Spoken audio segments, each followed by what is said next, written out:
Yani tabii ki çok yoğun hem de çok önemli bir süreçten geçerken burada kadının rolü, öncülüğü, misyonu ne olacak, nerede olacak vesaire.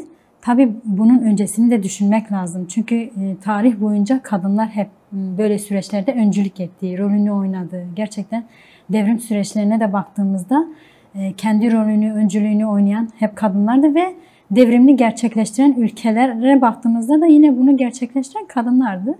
Yine yanı başımızda yine Kürdistan'da, Rojava'da da yine bunun öncülüğünü, bunun devrimini gerçekleştiren yine kadınlardı. Tabii ki bu süreç çok farklı bir süreç. Yani Türkiye açısından bakarsak, yine genel olarak bakarsak biraz hani bunun rolü ve misyonu, buradaki kadın bakış açısı ya da yaklaşımlar nasıl olacak? Çünkü kendi tarihinden gelen, kendi küllerinden her gün kendini yaratan ve bunun bütün süreçlerin, Orta Doğu'nun genel boyutuyla bunun öncülüğü yapan bu kadınlar bugün burada nerede olacak? Ve bunun ağır bedelini ödeyen yine bu kadınlardır. Evet, Orta Doğu kesitinde genel olarak ve genel olarak da Kürt kadınları.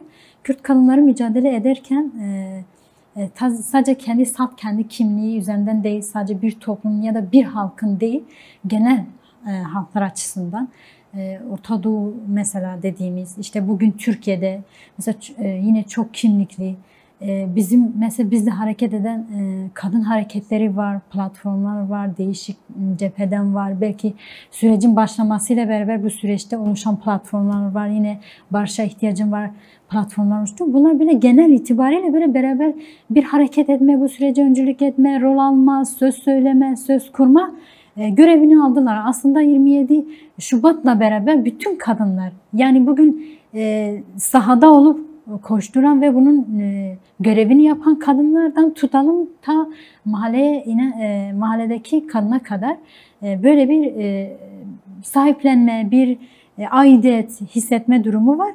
Tabii bizde kadın hareketi olarak sürecin yani yıllardır, bu 10 yıllık geçmişteki süreçle beraber bugüne kadar gerçekten hani barış süreçlerinde söz kurma, bunun öncülüğünü yapma noktasında sürekli bir çaba, bir emek, bir rol alma durumu oldu, gelişti. Bu süreçte de bizler bugün hani biliyorsunuz hani evet biraz hani zamana yaymama durumu olmaması için mesela heyetin sürekli bir görüşme durumunda olması, yine bu komisyonların kurulması, bizim her akabinde hem kendi yapımızla hem de diğer yapılarla ortaklaşarak bu süreçteki katkı değil de direkt içinde olmamız gerektiğini sürekli dile getirdik. Tabii biliyorsunuz hani Kürtler artık varlık sorunu aştı. Kürtler gerçekten bu 52 yıllık mücadelede hem halklar olarak hem genel olarak hem kadınlar olarak çok ağır bedeller ödendi.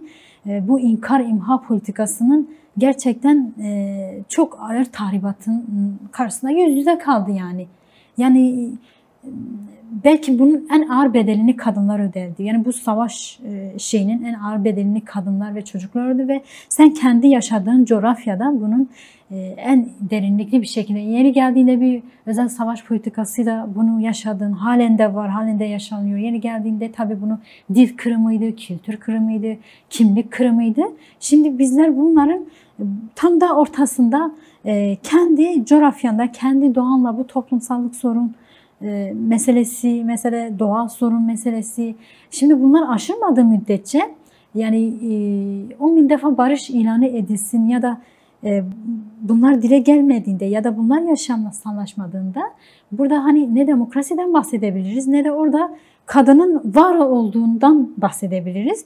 Çünkü evet bir barış olacak ama kadın bunun neresinde? Çünkü kadın o bahsettiğim o boyutlar üzerinden zaten beden kırımına uğradı yani. Bu Kırım, bu özel savaş politikalarıyla beraber hani genele baktığımızda mesela Orta Doğu kaynağın bir kazan. Yani böyle bazen dün üzerinden şey yapıyorsun, bedenini teslim alıyorsun, şey yapıyorsun. Bazen de fiziki olarak farklı bir şekilde. Örneğin bugün Türkiye'de yani Kürdistan'da hunharca bir saldırı var. Tabii ki bizler bu anayasa yapım sürecinde aktif rol alacağız, söz kuracağız. Yani beraber bir kolektif ortak akıl fikirle hareket ettiğimiz kadınlarla beraber rol alacağız. Yani özgürlük yasaları için bir çalışma olacak. Yani bunlar için çalışılacak. Hani bunları hani bir de şey var, kadın toplumsal sözleşmesi mesela. Şimdi toplumun kendisi kadındır. Hani biz bazen şey yapıyoruz ya, bugün sistem niye kadını hedef alıyor üzerinden? Toplumun kendisi kadın olduğu için bu kadının toplumsal sözleşmesi üzerinden de bir çalışmamız olacak. Bunu çıkaracağız. Bu kadın toplumsal sözleşmesi dediğiniz şey gibi bir şey mi yani? Kendi doğasında kendinden oluşacak bir şey gibi bir süreç gibi mi, yoksa hani biz aklımıza İstanbul Sözleşmesi vesaire gibi bir durum da gelebiliyor ya. Yani bir ortaklaştıkları bir yer var mı, yoksa bu bambaşka bir şey mi? Bu bahsettiğiniz şey. Yani daha çok toplumla. Çünkü doğa ve kadın diyoruz değil mi? Şimdi hani ilk süreçlerde hani birinci doğa, ikinci doğa dediğimiz bir şey oldu. Birinci doğa ve sonra da düşünsel bir akış oldu. Toplumsallaştı. Şimdi sen kadını doğadan kopardığın için ve doğa üzerinden bir tahakküm kurduğun için haliyle yine kadın üzerinden bir tahakküm kurursun. Bu tamamıyla doğal bir toplumsal sözleşme yani. Böyle yani rutininde işte gerçekleşen, böyle hani prosedüre bağlı, işte şeye bağlı olan bir işleyiş tarzı değil. Bir bütün olarak bakıyoruz biz buna. Meclis zemininde oluşan komisyon toplantılarını düzenliyor, düzenlemeye de devam ediyor. Bu noktada kendi programları var. Bu programlara dahil olarak hani tabii ki görüş ve öneriler var. Yine orada siyasi zeminde yer alan, aktif rol alan siyasi partiler var, yine sivil toplum kuruluşları var vesaire, benzeri birçok var. Ama hani biraz komisyonun kendisinin hani bu noktada evet o kadın iradesinin yansıması noktasında mesela bizler de bunu tartıştık. Gerçekten birebir toplum kendisi olan o kadın direkt bu sürecin öncüsü de olacak zaten. Sürecin kendi yürütücüsü olacak. O yüzden de komisyonun daha çok kadınlardan oluşması gerektiğini, yoğunluklu olarak tartışmaların kadınlarla daha çok yapılması gerektiğini, çünkü bir toplum çürümeşliğe gitmişse bunu kadın bedeni üzerinden yaptılar. Yani bunu kadın bedeni ve kadın zihinsel, düşünsel yoğunlaşması üzerinden yaptılar. Yani bunu teslim almaya, tahakküm kurmaya, yıkmaya bunu yaptılar ve eğer kadın orada güçlü bir iradeyle söz kurma ya da orada kolektif bir şeyle yer almayacaksa, burada o komisyonun da hani böyle herkes kendi çapında bir katkı sundu. İşte bir yerde bağlanılacak, ortak payda da bir şey çevrilecek. Ama bu öyle değil. Biz demokrasiyle beraber, mesela örnek diyoruz ya, bazen diyorlar işte barış geldi. Mesela barış gelmedi, demokrasinin olmadığı yerde, demokratik bir toplumun inşası olmadığı yerde, özellikle kadınlar açısından böyle bir inşanın gerçekleşmediği yerde barışın geldiğini, yani barış sözü kurmanın orada bir havada kalmışlığını simgeliyor. Bu yüzden de biz bu komisyonda hem rolümüzü hem öncülümüzü yerine getireceğiz ve özellikle de çok yoğunluklu, ağırlıklı olarak hani bir süreç olarak geçecek. Yani belki de gerçekten herkesin katkısı olacak ama en büyük rol, misyon, görev kadınlara düşüyor. Ve bu süreçte de bize düşüyor. Biz de kendi çeperimizde hem kendimiz hem de ulaşabildiğimiz kadar o noktada. Çünkü hani kendi kültürümüzden, kendi doğamızdan aldığımız bir şey var. Bir süreç var. Kimliği, dili, yani hiçbir şekilde ayırt etmeksizin, dediğim gibi başta biz sadece Kürt kadın hareketi alarak sadece Kürt kadınlar için mücadele değil, genel olarak, çünkü bugün baktığımızda yanımızda bizimle hareket eden gerçekten çok kimlikli kadınlar var ve en çok da kendileri buna dile getiren en çok bizim ihtiyacımız var. Yani bu toplum kırımının nedenini fark edip kendi bu süreçte gören birçok kadın oldu bu son süreçte. Bu da çok olumlu, çok anlamlı. Bizler de bu sürecin çok iyi geçeceğini, güçlü geçeceğini belirtiyoruz.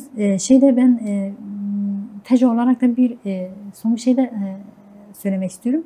Bu anayasa zemininde yürüteceğimiz bir komisyon oluşturuldu. Bu komisyonda da mesela şeklinde strateji, mesela mahallelerde, işte illerde strateji boyutuyla bir çalışma olacağı önümüzdeki süreçlerde tabii ki bu. Bu oluşup meclise o şekilde mi gidilecek yoksa meclisten sonra mı mahallelere dağılıp buna meclisten sonra. Meclisten sonra. Çünkü biraz dediğimiz gibi gerçekten çok ağır bedeller ödendi.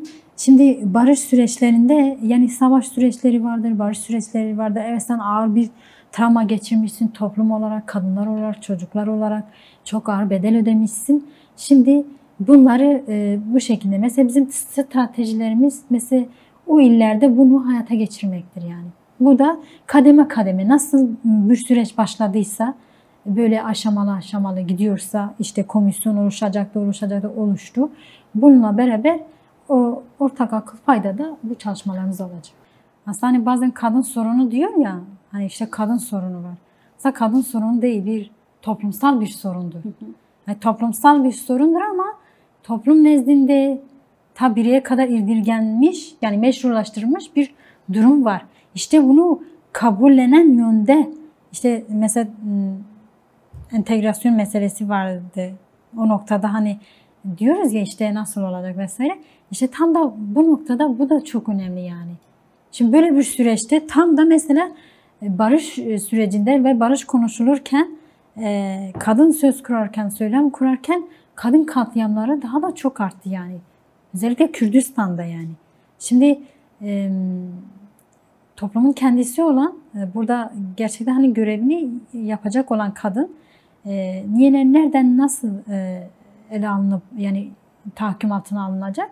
Kadın kırımıyla beraber ele alınacak. Bunlar da hani ortak paydada, ortak akıl ve fikirle tartışmalarla bunun sürekli hani konuşulması ve bu noktada da söz söylemesi gerektiğini biz belirtiyoruz. Yani söylenilecek tabii ki konuşulacak.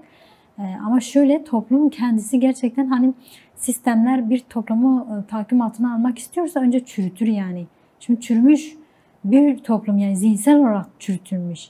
Çünkü sen hani kadının can güvenliği yok işte çocuğun can güvenliği yok ama sen ona bakırsan toplumun genelinde bir can güvenliği yok. Yani neyin nereden geldiği ve işte nasıl zarar göreceği noktasında bir sürekli bir şeyle yüz yüze kalıyor. Bu noktada da mesela sürecin başından beri hani bütün diğer yapılarla da tartışmalar yürütüldü. Peki biz kadınlar mesela bir kırım var. Biz bunun neresindeyiz? Biz söz kurmayacaksak biz bunun neresindeyiz?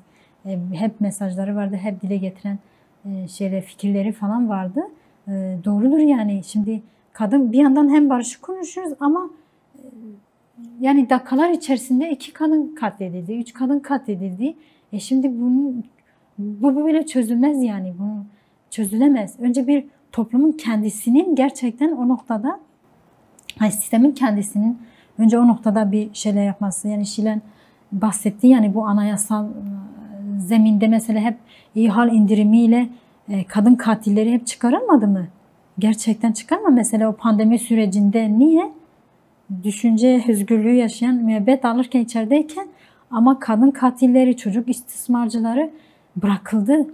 Yani biz bu noktada tutuklamalar tabii ki meşru görmüyoruz ama bu noktada toplumu çürüten ve toplumu çürütmeye götüren bir sistem var. Sistemin kendisine yönelmesi gerekiyor.